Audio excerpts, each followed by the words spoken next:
Sahabat setia Gowor yang dikasihi Tuhan, Shalom. Kembali jumpa dalam edisi Gowor spesial Bisik Bincang Asik bersama Saya Frater Maika. saya Romo Luki. Kita jumpa lagi di hari Rabu 14 April 2021. Mari kita siapkan hati kita untuk bersama-sama mendengarkan firman Tuhan hari ini. Haleluya, haleluya, haleluya. Begitu besar kasih Allah akan dunia ini, sehingga Ia mengaruniakan anaknya yang tunggal, supaya setiap orang yang percaya kepadanya beroleh hidup yang kekal. Haleluya, haleluya, haleluya. Tuhan bersamamu dan bersama rohmu.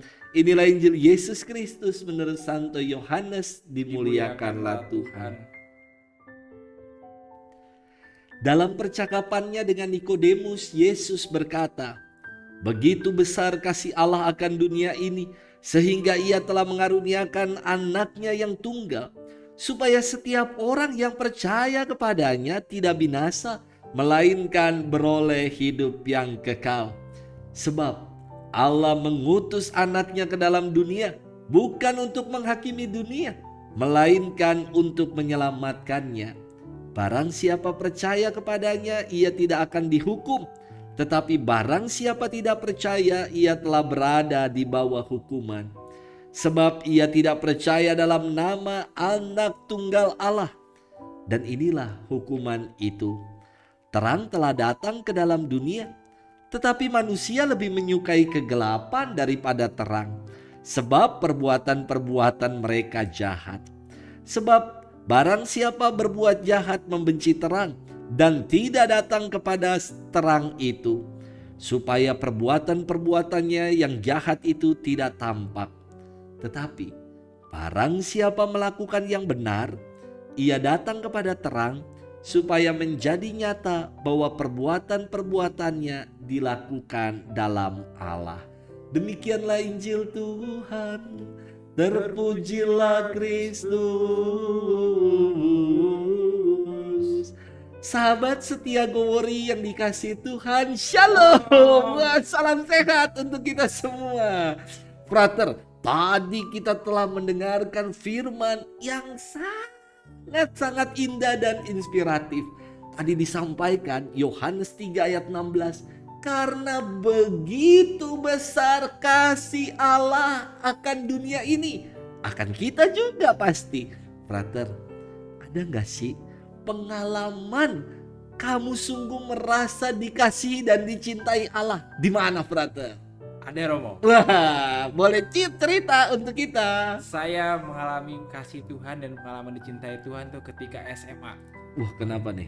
Karena ketika SMA mau lulus SMA, Romo, saya itu ikut tryout dan saya tuh masuk kelas yang paling bawah karena tryout saya itu paling jelek. Waduh. Saya sangat kecewa waktu itu karena saya sudah bekerja keras, saya sudah berusaha dengan baik, tapi masih saja berada di kelas yang paling bawah dengan nilai yang sangat jelek waktu itu, Romo. Dan waktu itu saya datang ke KP setelah makan malam di Seminar Wacana Bakti. Jam 8 malam saya berdoa di depan Sakramen Maha Kudus bilang kepada Tuhan, Tuhan, kalau Tuhan cinta pada saya, Tuhan bantu saya lulus ujian SMA ini. Waduh, betul. Dan puji Tuhan, Romo, saya merasa sangat dicintai oleh Tuhan karena saya lulus dengan predikat cum laude, artinya dengan nilai 85. Nah, luar biasa ya, bukan sekedar lolos tapi betul-betul lulus. Itu cinta Tuhan yang sangat besar saya rasakan ketika SMA, Romo, dalam hidup saya, salah satu pengalaman bagi saya. Begitu, Romo. Wah, kamu istimewa ya, dari tryout nilai kelas paling rendah. Wah, doa lalu langsung cum laude ya. Wah, istimewa. Tapi pas lagi doa ada kejedot apa dulu? Biasanya kalau ada kejedot sesuatu terus cemerlang jadi. Enggak ya? Enggak ada, Romo, otak saya enggak diganti. Masih ini. Istimewa.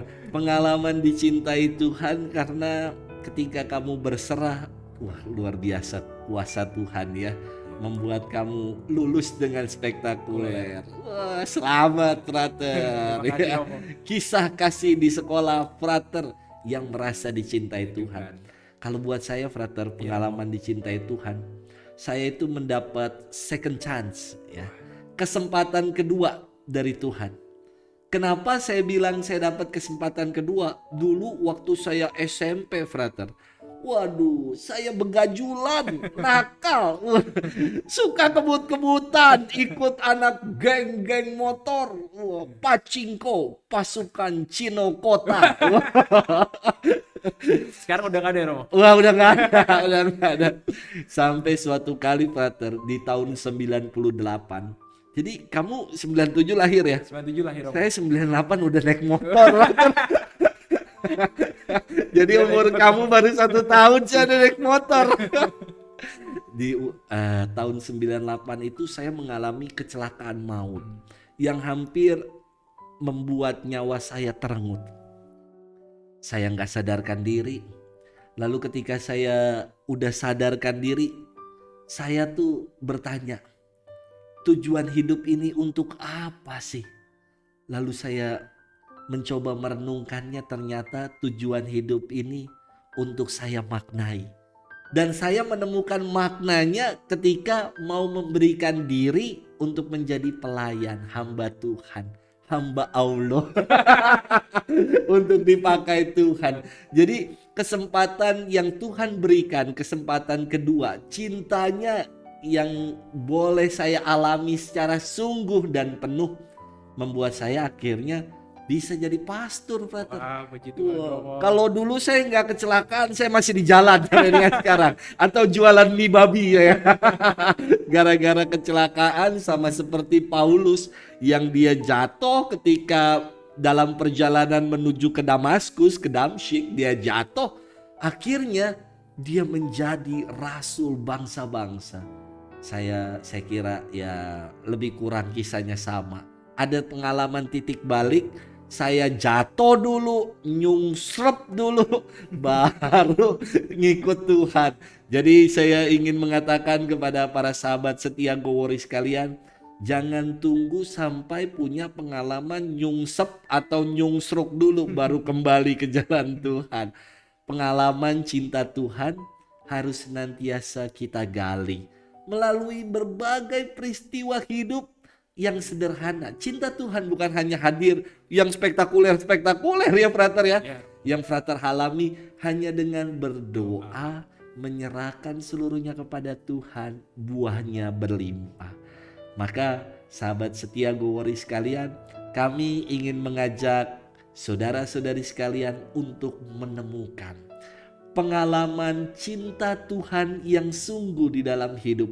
Semoga dengan merasakan dan mengalami pengalaman dicintai oleh Tuhan, kita pun semakin mencintai Tuhan, dan ungkapan mencintai Tuhan itu kita ungkapkan dengan mencintai keluarga, mencintai sesama kita, juga alam ciptaan Tuhan.